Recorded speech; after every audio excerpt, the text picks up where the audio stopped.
امام حسین امام حسین عبادت میں شمولیت فرمائیں، درود سارے صاحبان مل کے بابا سے بلند کرو اللہ۔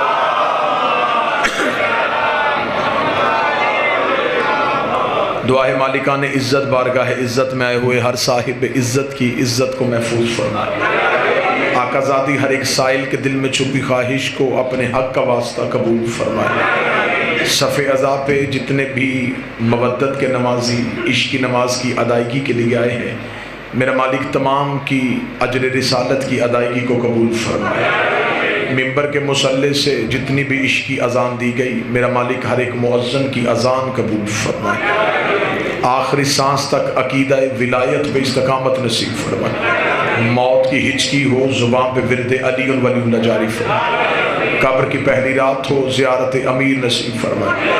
قیامت کی صبح ہو شفاعت شفیع نصیب فرمائے۔ دعاؤں کو قبولیت تک پہنچائے، سہارا درود کا لیں بلند آواز سے صلوات کرو۔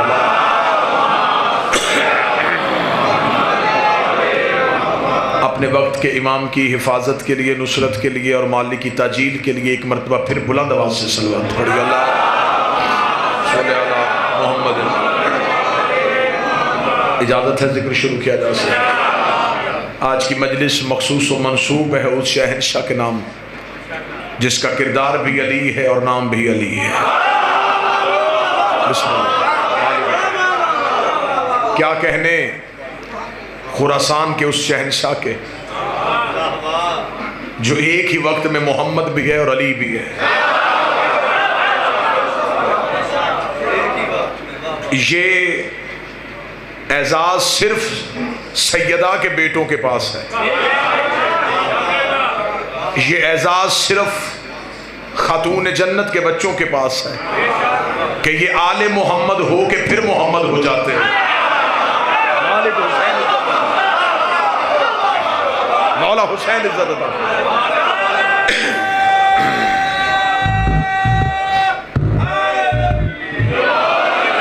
میں اس شہنشاہ کا تذکرہ کرنے لگا ہوں جس نے ملوکیت کو امامت کے قدموں پہ گرایا۔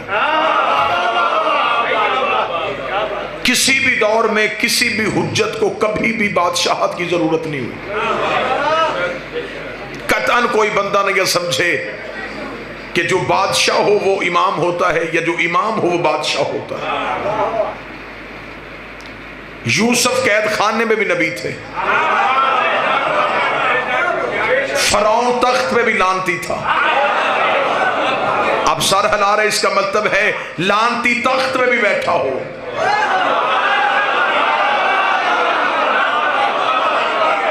وہ لعنت سے نہیں بچ سکتا۔ حجت قید خانے میں بھی ہو تو وہ حجت۔ اللہ نے سب سے پہلا ہادی آدم بنایا تھا۔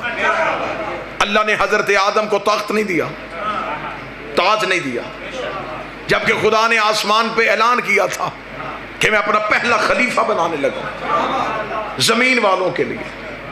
تو میرے مالک اگر تو نے پہلا خلیفہ بھیجنا تھا اسے پورے جاہ و جلال کے ساتھ بھیجتا تاکہ دنیا کو پتا چلتا کہ جبار و قہار کا خلیفہ ہے۔ اسے تخت دیتا، اسے تاج دیتا، مخلوقات کو اس کی تابع کرتا، اس کے سر پہ تاج ہوتا، لیکن تو نے کوئی روب نہیں دیا۔ آواز پروردگار آئی، میں آدم کو تخت اور تاج بھی دے سکتا تھا۔ اب جملہ بڑا باریک ہے، جو جاگ رہا ہے وہ جملہ سنے گا۔ میں آدم کو تخت اور تاج دے دیتا، لیکن اگر میں آدم کو تخت اور تاج دے دیتا تو قیامت تک قانون بن جاتا، جس کے پاس تخت ہوتا وہ میرا خلیفہ ہو جاتا۔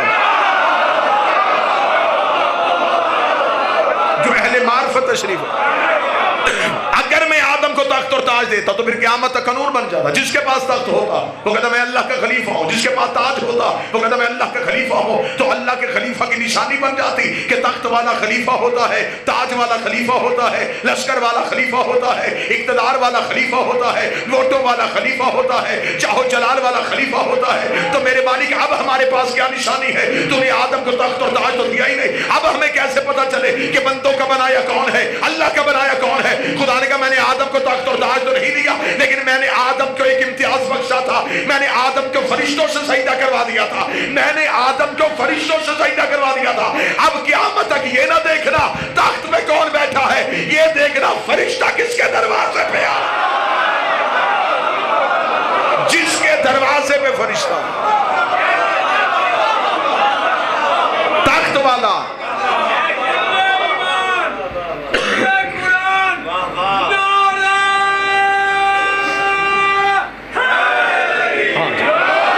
تخت والا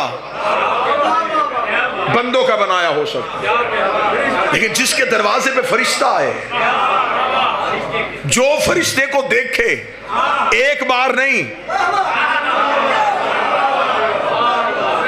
مرتے ہوئے تو فرشتے کو ہر کوئی دیکھ لیتا ہے، فرشتہ جس کی خدمت پہ معمول ہو، جس کی تابع داری کرے، اور فرشتہ ہر کسی کی تابع داری نہیں کرتا۔ قرآن ابھی ممبر پہ لے کے آؤ، فرشتہ مریم کے حجرے میں گیا، مریم نے پوچھا انی اعوذ بالرحمن، میں تجھ سے رحمان کی پناہ چاہتی ہوں، کون ہے تو جو بغیر اجازت کے بطول کے حجرے میں آ گیا؟ مریم نے تھوڑا روب جھاڑا تو فرشتہ بھی بول پڑا، اسے کہا رک بی بی، انا رسول ربک، میں تیرے رب کا بھیجا رسول ہوں۔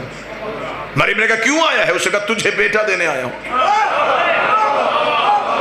قرآن ممبر پہ لے کے، اس نے یہ نہیں کہا کہ اس نے بھیجا ہے، میں دینے آیا ہوں، میں دینے آیا ہوں، غلامن زکیہ، ایک پاکیزہ بیٹا میں تجھے دینے آیا ہوں۔ مریم نے کہا میں بطول ہوں، اس نے کہا میں رب کا رسول ہوں، تجھے بیٹا دینے آیا ہوں۔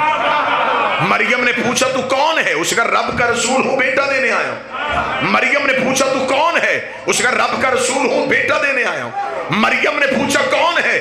اس کا رب کا رسول ہوں، بیٹا دینے آیا ہوں۔ سطر میں نے قتل نہیں کروانی، لفظ میں نے زمین پہ نہیں جانے دینا۔ مریم نے پوچھا کون ہے؟ کہتا رب کا رسول ہوں، بیٹا دینے آیا ہوں۔ یہی فرشتہ زہرا کے دروازے پہ آیا، زہرا نے پوچھا کون ہے؟ کہتا فقیر ہوں، روٹی لینے آیا۔ بولو جو حسین کے نوکر بیٹھے، مالک حسین، وہاں کیا کہہ رہا ہے؟ وہاں کہہ رہا ہے کہ میں بیٹا دینے آیا ہوں، یہاں کہہ رہا ہے روٹی لینے آیا ہوں۔ اب نیاز بیگ میں فتوے کی دکان کھلے تو پھر کھلے، اس کا مطلب ہے جن کا فقیر مریم کو بیٹے دے سکتا ہے، وہ علی ہمیں بیٹے کیوں نہیں؟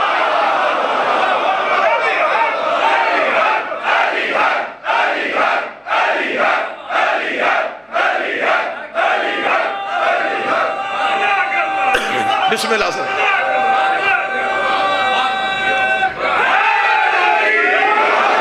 کیا کہا اس نے؟ میں روٹی لینے آیا، قرآن لیا ہو، سنی تفسیر دکھاؤں، طاہر القادری نے لکھا تفہیم القرآن کہ یہ مکہ مدینے کے فقیر نہیں تھے، یہ اللہ کے بھیجے فرشتے تھے جو زہرا سے روٹیاں مانگتے رہے۔ اب یہ سوال طاہر القادری سے پوچھو، فرشتوں کو تو بھوک لگتی نہیں،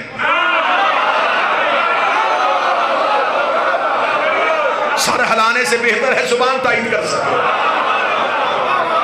فرشتوں کو تو بھوک لگتی نہیں، پھر وہ کیوں روٹی مانگ رہے تھے؟ اچھا جو نہیں کھاتے وہ مانگ رہے ہیں،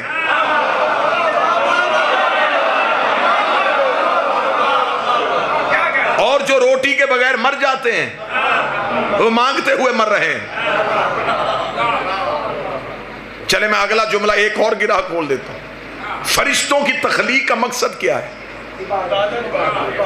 عبادت الہی، ان میں نفس نہیں، ان میں خواہش نہیں، کھانا پینا اوڑھنا بچھونا بستر لباس اولاد شادی کچھ نہیں، صرف عبادت۔ جو قیام میں ہے وہ قیام میں، جو رکوع میں وہ رکوع میں، جو سجدے میں وہ سجدے۔ اب یہ عبادت الہی میں مصروف ہے، ان میں سے خدا نے چند فرشتوں کو بھیجا ہے زہرا کے دروازے پہ روٹی میں۔ سنیے، میں یہاں منبر پہ تقریر کر رہا ہوں، مجھے باہر سے کوئی بھائی آواز دے الوی صاحب مجلس چھوڑے پہلے آئیں چائے پی لیں، تو اب مجھے بتائیں کیا مجھے منبر چھوڑنا چاہیے؟ یہ ہے اعلیٰ کام، وہ ہے کم تر کام۔ ہاں اگر میں کمرے میں چائے پی رہا ہوتا اور کوئی تیز تیز آ کے کہنا جلدی کریں، ممبر خالی ہو گیا، اب مجھے چائے چھوڑنی چاہیے، کیونکہ وہ تھا کم تر کام۔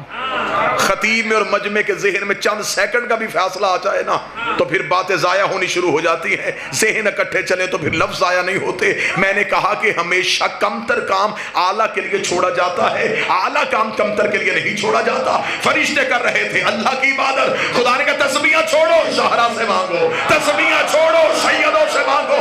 خدا نے فرشتوں کی عبادت چھڑوا کے سیدوں سے منگوا کے دنیا کو بتایا ہے ان سے مانگنا بدعت نہیں، فرشتوں کی عبادت ہے۔ مانگا ہے سیدوں،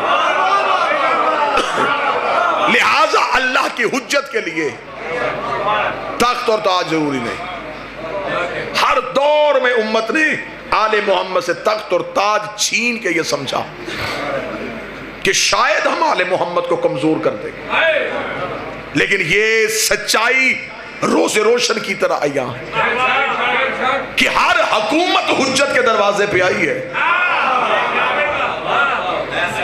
کسی بھی دور میں کوئی بھی حجت حکومت کے دروازے پہ نہیں گئی۔ علی خاموش اپنے گھر بیٹھے رہے، حکومت بار بار جاتی رہی، آخر جب تنگ آ گئے تو پھر تھک ہار کے علی سے کہنے لگے یا علی آپ حکومت کریں گے؟ کیا کہنے میرے بادشاہ علی تیرے جملے کے۔ اللہ نے فرمایا اٹھاؤ اپنی اس زخمی اونٹنی کو، تمہاری حکومت میرے نزدیک بکری کے ناک سے بہتے ہوئے پانی سے بھی کم تر، میں تمہاری حکومت کو کیا سمجھوں۔ یہی حکومت لالچ بن کے حسن کے سامنے آئی۔ حسن نے ٹھوکر مار کے بتایا تجھے میرے بابے نے طلاق دی ہے، اور جسے باپ طلاق دے وہ بیٹوں پہ حرام ہو جاتی ہے۔ یہی حکومت حسین کے سامنے دھمکی بن کے آئی، حسین نے پرزے اڑا دیے، سجاد کے سامنے خوف بن کے آئی، سجاد نے حکومت کو رسیوں میں باندھ دیا، باکر کے سامنے روب بن کے آئی، اس نے کم سنی میں ہرا دیا، جعفر کے سامنے فتنہ بن کے آئی، اس نے علم سے شکست دے دی۔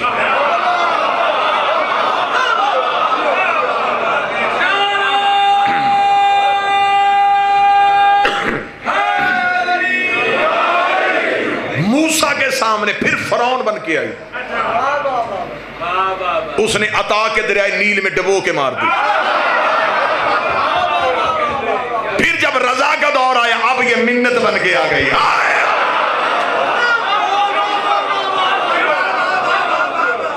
کہاں سے چلی تھی، کہاں سے چلی تھی؟ کبھی دھمکی، کبھی لالچ، کبھی خوف، کبھی روب۔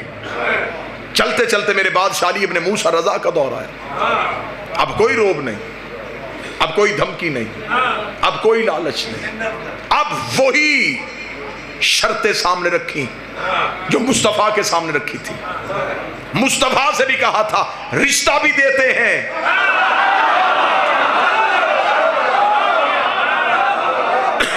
بادشاہت بھی دیتے ہیں۔ چلتے چلتے چلتے چلتے اخیر اتنی مجبور ہو گئی، آٹھویں محمد سے کیا کہ پھر وہی بات کہی، رشتہ بھی لے لے، بادشاہت بھی لے لے، کسی طریقے سے ہمیں لعنت سے بچا۔ امام رضا مدینہ سے نکلے، اب سفر شروع ہو گیا ہے خراسان کی طرف، بادشاہت ہے مامون رشید کی۔ میں پورا موضوع امام رضا پڑھنے لگا ہوں، اگر آپ کی سماعت مکمل متوجہ۔ امام چلتے چلتے پہنچے، جب امام پہنچے تو یہ بہت لمبا ایک واقعہ میں پڑھوں گا تو بات امام کے سفر پہ ہی ختم ہو جائے گی، اور میں جہاں پہنچنا چاہتا ہوں وہ بات ادھوری رہ جائے گی۔ نیشہ پور کا سفر امام کا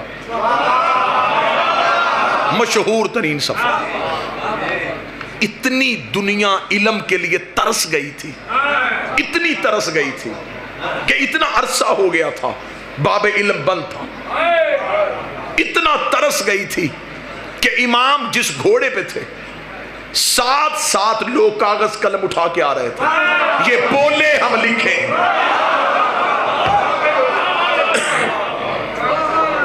اور امام کی وہ حدیث جسے سلسلۃ الذہب کہا جاتا ہے، وہ حدیث آج بھی علماء کہتے ہیں کہ اسے کاغذ پہ لکھ کے پانی میں ڈبو کے گونگے کو وہ پانی پلایا جائے تو اسے زبان مل جائے۔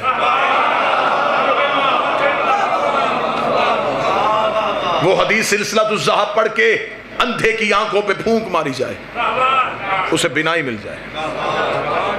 جب نیشاپور کے قریب آ کے امام سے پوچھا گیا کچھ تو بول، امام نے پھر ایک سلسلہ شروع کیا، اسے کہتے ہیں سلسلہ عصمت، اسے کہتے ہیں شجرہ طیبہ۔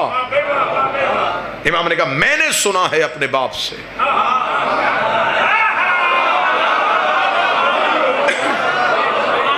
جس کا نام موسیٰ کاظم تھا، انہوں نے سنا اپنے باپ سے جو جعفر صادق تھے، انہوں نے سنا اپنے باپ سے جو محمد باقر تھے، انہوں نے سنا اپنے باپ سے جو علی زین العابدین تھے، انہوں نے سنا اپنے باپ سے جو حسین ابن علی تھے، حسین نے سنا ہے اپنے بھائی حسن کے ساتھ بیٹھ کے جو حسن تھے، حسن اور حسین نے سنا ہے علی سے، علی نے سنا ہے محمد سے، محمد نے سنا ہے جبریل سے، جبریل نے سنا ہے اللہ سے۔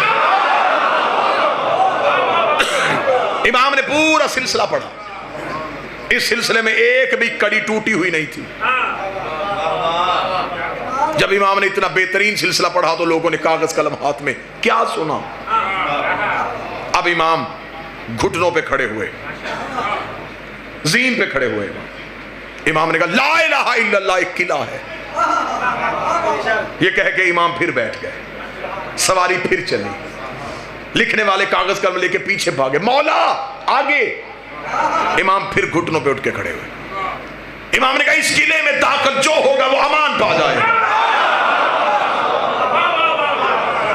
لوگوں کے چہروں پہ خوشی آئی، امام پھر بیٹھے، لوگ پھر پیچھے پیچھے دوڑے، امام پھر گھوڑے کی زین پہ بلند ہوئے، امام نے کہا لیکن اس قلعے میں داخل ہونے کی چند شرطیں ہیں۔ اتنا کہنا تو لوگوں کے سانس وہیں کے وہیں رک گئے کہ اب مولا پوہے گا کہ وضو شرط ہے، نماز شرط ہے، غسل شرط ہے، روزہ شرط ہے، تقوی شرط ہے، زہد شرط ہے، عبادت شرط ہے۔ امام کا گھوڑا چلتا گیا، 40,000 کاغذ قلم امام کے پیچھے پیچھے چلتے گئے، مولا وہ شرط کیا ہے، مولا وہ شرط کیا ہے، مولا وہ شرط کیا ہے۔ امام گھوڑے کی زین پہ اٹھ کے کھڑے ہوئے، اپنی عبا کو کھولا، سینے پہ انا من شروطہا، ان شرطوں میں ایک شرط عام ہے،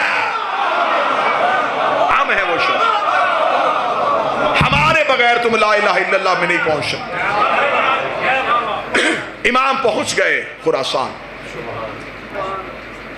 مامون نے کہا کہ مولا میں چاہتا ہوں کہ آپ کی بیعت ہو۔ امام کو تخت پہ بٹھایا گیا، امام نے کہا پھر اسے کہا بیعت کروائیں، توجہ میری طرف رکھیے۔ امام نے ایسے ہاتھ بلند کیا، لوگ سامنے لائن بنا کے کھڑے تھے بیعت کرنے کے لیے، امام یوں بیٹھے تھے بلا تشبیہ۔ مامون نے کہا کہ مولا میں بیعت کروانا چاہتا ہوں، امام نے کہا میں بیعت کروا رہا ہوں۔ اس نے کہا مولا ایسے بیعت نہیں، ہم تو ایسے کرواتے ہیں۔ امام نے مامون کی طرف دیکھا، بدبخت تجھے نہیں پتا معصوم کسی کے آگے یوں نہیں کرتا۔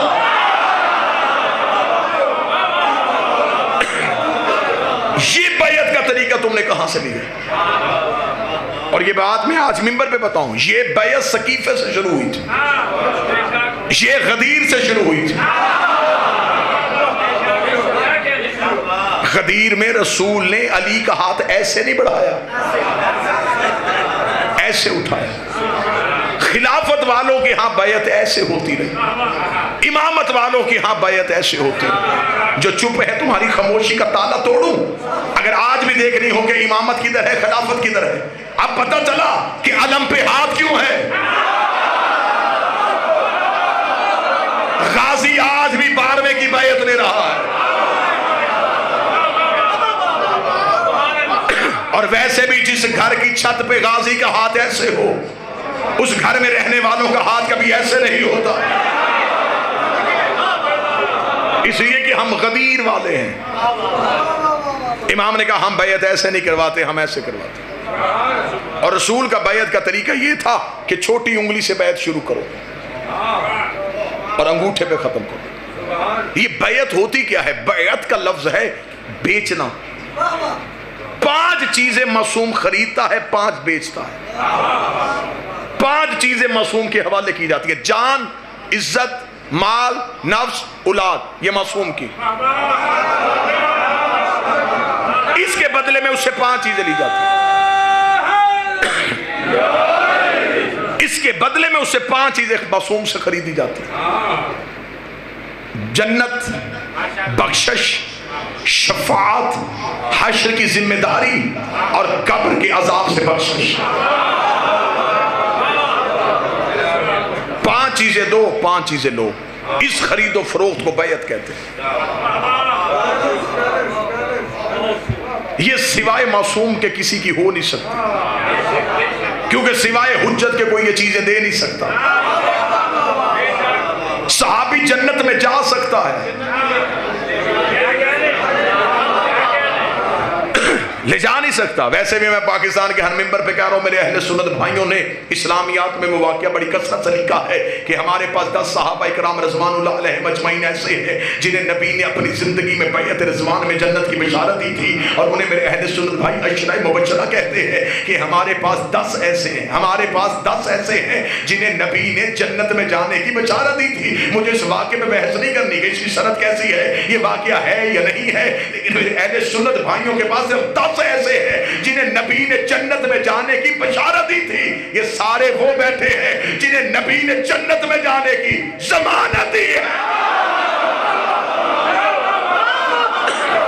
بشارت والے اور ضمانت والے اور.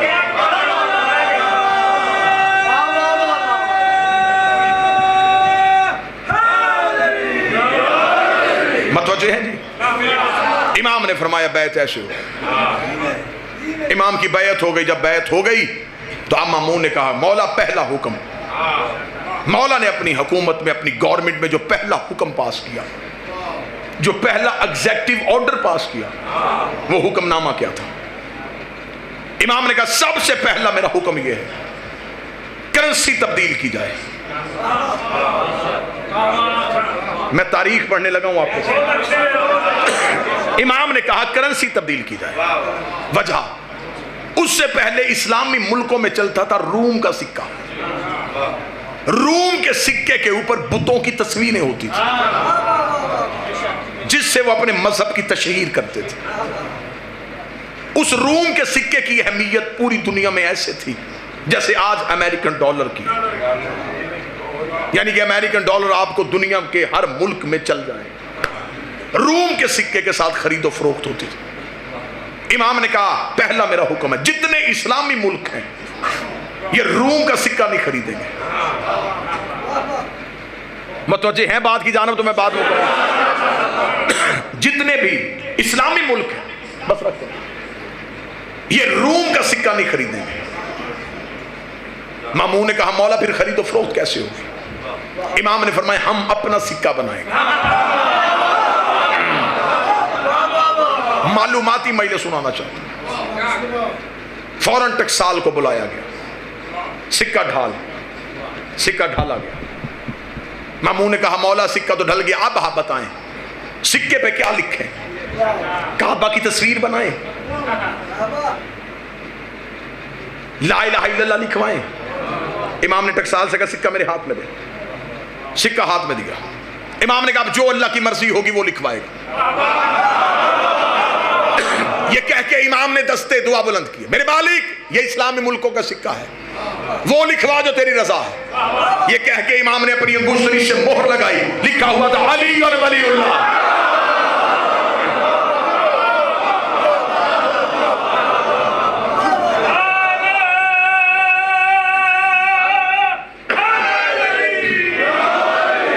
کیونکہ لا الہ الا اللہ سب کوئی پڑھ سکتا ہے، محمد رسول اللہ ہر کوئی پڑھ سکتا ہے.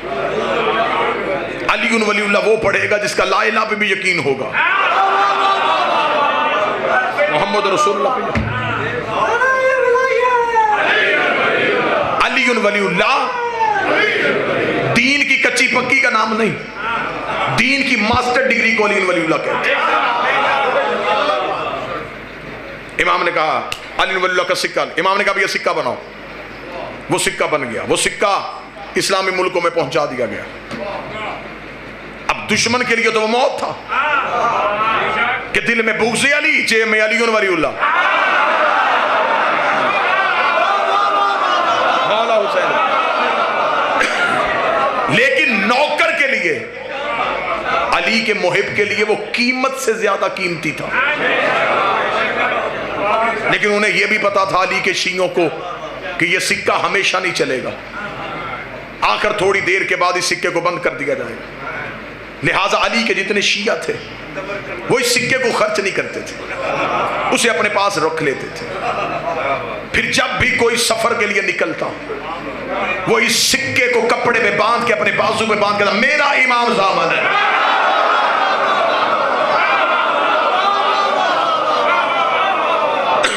یہ پہچان ہوتی تھی شیعوں کی۔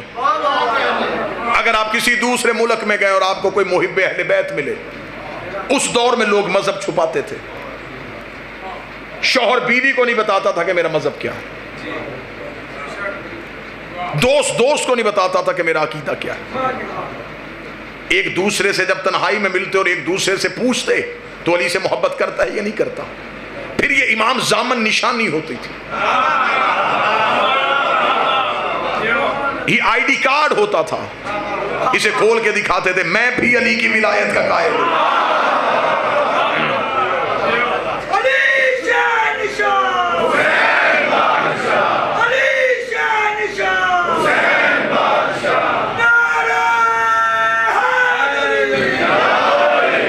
ایک دن میرے شہنشاہ، موضوع پسند ہے سرکار بات میں، کیونکہ مجلس مولا کی ہے تو میں پوری گفتگو مولا پہ کروں۔ اتنے فضائل ہیں علی ابن موسیٰ رضا کے، اشرا پڑھا جا سکتا ہے۔ ایک مجلس ہو سرکار کی علمی بصیرت پہ، ایک مجلس ہو سرکار کی سیاسی فیصلوں پہ، ایک مجلس ہو سرکار کی جنگوں کی حکمت عملی پہ، پوری ایک کھلی کتاب ہے میرے بادشاہ کی سیرت۔ میرے شہنشاہ دربار میں بیٹھے تھے، دربار میں بیٹھے بیٹھے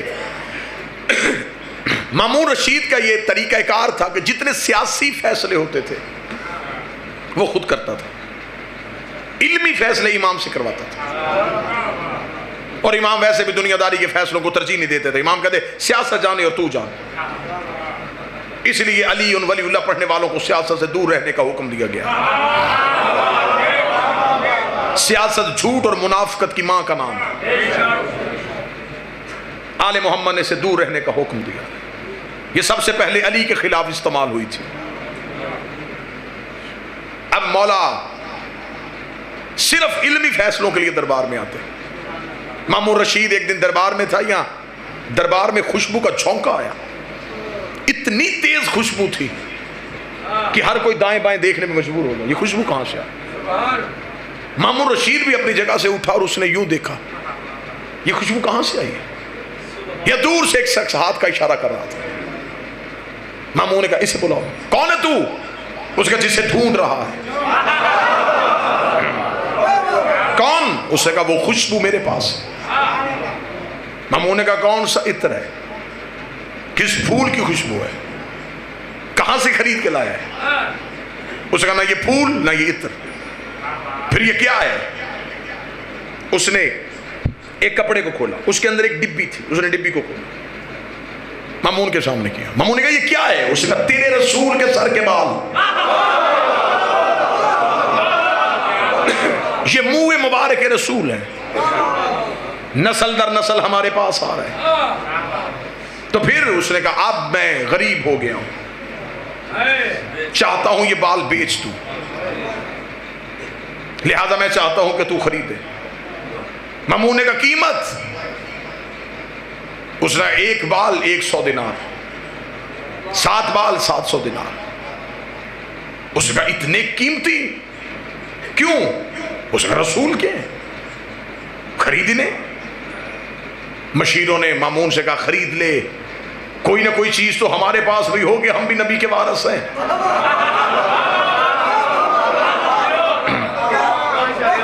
منہ مبارک ہمارے پاس ہوں گے، لوگوں کو زیارت کروایا کریں گے، کہیں گے ہم وارث رسول۔ مامون نے کہا خریدو۔ بال خریدنے کے لیے جب وقت آیا خزانے سے پیسے دیے جانے لگے، مامون نے کہا رک رک رک، یہ کون بتائے گا کہ یہ رسول کے ہیں؟ اس کا خوشبو نہیں بتا رہی، اس کا ہمیں کیا پتا، ہم نے کوئی رسول دیکھا تھا؟ ہمیں کیا پتا یہ بال اور رسول کے خوشبو ہے؟ اتنا کہنا تھا کہ پیچھے سے کسی نے دیکھا اسے نہ بلائیں جو محمد کا بیٹا ہے، ہاں ہاں ذرا بلائیں مولا علی ابن موسیٰ رضا کو۔ مولا رضا کو دربار میں بلایا گیا، پوری رات بھی واہ واہ کہو تو جملے کا قد بڑھا۔ جب امام رضا کو دربار میں بلایا گیا تو درباریوں کی حیرت کی انتہا نہ رہی، وہی خوشبو ادھر سے بھی آ رہی تھی۔ مالک حسین ان ہاتھوں کو سلامت ہو، جو خوشبو ادھر سے آ رہی تھی۔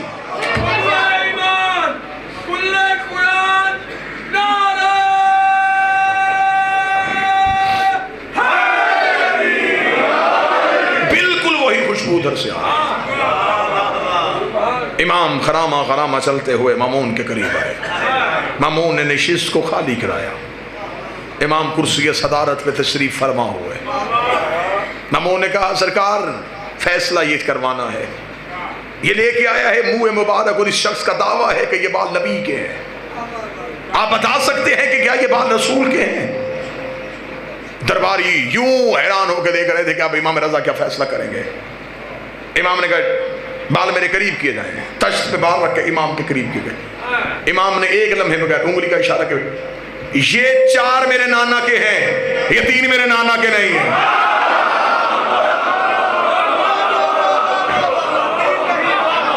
یہ 4 بال میرے نانا کے ہیں، یہ 3 بال۔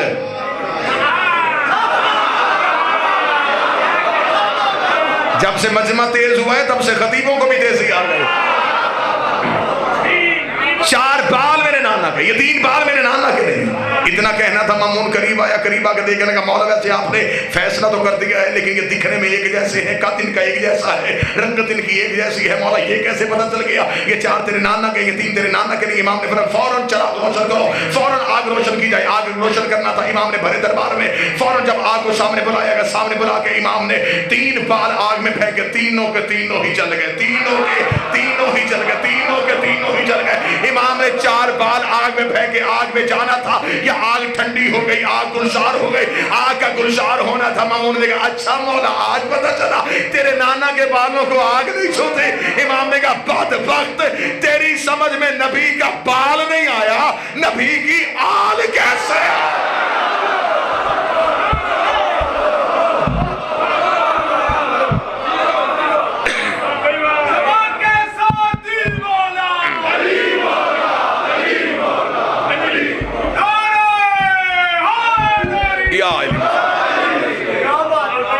تجھے نبی کے بال سمجھ میں نہیں، نبی کی آل سمجھ میں کیسے؟ جو اتنا رئیس تھا وہ غریب الغربہ کیسے ہوا؟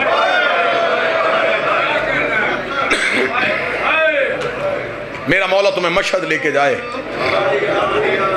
علی کے روزے پہ جاؤ تو جلالت، حسین کے روزے پہ جاؤ تو کرم، عباس کی ذری پہ جاؤ تو روب، رضا کے روزے پہ جاؤ تو امیری۔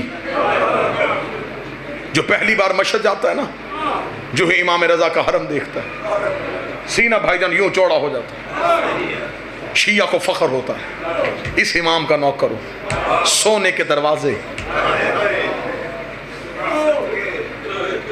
چاندی کی سیڑھیاں، بہترین حرم، تا حد نگاہ، امیری ہی امیری، خوشبو کے جھونکے، بہترین ایرانی کلیم، خادموں کی لمبی لائنیں۔ ظاہر چلتا چلتا جب امام کی ذری پہ جاتا ہے، ذری کو دیکھتا ہے پھر چہرہ خوش ہوتا ہے۔ سونے کی ذری راز کر رہا ہے زہرا کا بیٹا، لیکن جگر اس تب پھٹتا ہے جب بندہ زیارت کی کتاب اٹھاتا ہے تو پہلا جملہ لکھا السلام علیکہ یا غریب الغربا۔ غریب الغربہ پڑھ کے ظاہر ذری پہ سر مار کے کہتا امیری تیری اتنی زیادہ ہے تو غریب الغربہ کیسے ہے؟ اگر سننے والا کان ہو تو رضا کی ذری سے آواز آتی ہے جس کی بہن پردیس میں رول کے مر جائے۔